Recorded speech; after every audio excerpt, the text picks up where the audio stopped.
डहाणूमध्ये आपण सगळेजण एकत्र आलेला आहात, एकाधिकारशाहीच्या विरोधामध्ये एकत्र आलेला आहात, अहंकाराच्या विरोधामध्ये एकत्र आलेला आहात। अहंकार तर रावणासारखा अहंकार होता, रावणाची लंका जळून खाक झाली अहंकारामुळे। आणि तुम्हाला 2 तारखेला तेच काम करायचं आहे, तेच काम करायचं आहे। आणि म्हणून जे भ्रष्टाचार संपवायचा आहे, या ठिकाणी विकासाला आणायचं आहे। डहाणू तर तुमच्यासाठी सोपं आहे। तुम्ही एकदा ठरवलं की कोणीही आला तरी सुद्धा तो आपला विजय रोखू शकत नाही। आपला विजय पक्का आहे। फक्त सगळ्यांनी मिळून डोळ्यात तेल घालून आपल्याला काम करायचं आहे, एवढंच मी आपल्याला सांगतो।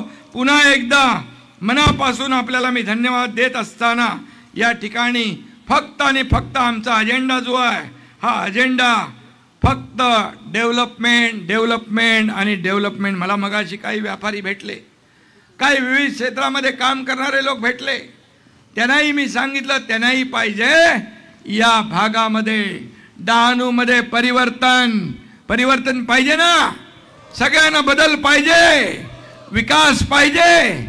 मग सगळ्यांनी हात वर करून सांगा आम्हाला परिवर्तन पाहिजे। ही परिवर्तनाची नांदी या डहाणूमध्ये सुरू झालेली आहे।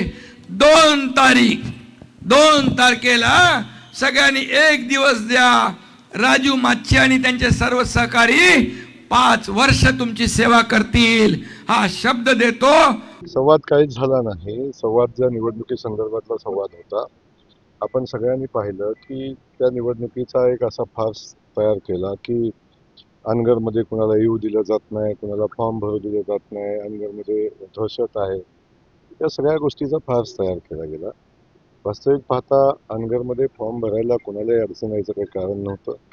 जेव्हा त्या ताई फॉर्म भरायला अनगरला जाण्याऐवजी कुणी अडवलं असतं तर मग इकडे तिकडे गेल्यावर ठीक होतं, परंतु कुणी अडवलं नाही। अगोदरच कलेक्टर ऑफिस, अगोदरच SP ऑफिस, अगोदर DG ऑफिस असा त्यांचा प्रवास झाला। त्याबद्दलही माझं काही ऑब्जेक्शन नाही, परंतु एक गोष्ट आपण लक्षात ठेवली पाहिजे की जेव्हा त्या तिथं अर्ज भरायला गेल्या तेव्हा एकही माणूस तिथे नव्हता। त्यांनी अर्जही सुखरूप भरला, अर्ज सगळी परिस्थिती आपण बघितली की अर्ज भरून त्या माघारी आल्या, सगळं व्यवस्थित झालं। पण एवढं अकांड तांडव केल्यानंतर जर त्यांना किंवा त्यांच्यासोबत जी लोक होती त्यांना अर्ज भरल्यावर अर्जाला सूचक लागतो एवढं जर माहिती नसेल, त्याच्यापेक्षा दुर्दैव काय असू शकतं? त्यामुळं अर्ज भरायचा होता का फार्स करायचा होता? निवडणूक लढायची होती का अशा पद्धतीनं माहोल करून वातावरण निर्माण करायचं होतं की ज्याची चर्चा देशभर जगभर व्हावी? बिनविरोध निवडणुकीबरोबरच ती निवडणूक गाजली, ती म्हणजे बाळराजेंनी अजित पवारांना थेट जाहीर आव्हान केले। बिलकुल त्याचं समर्थन मी करणार नाही।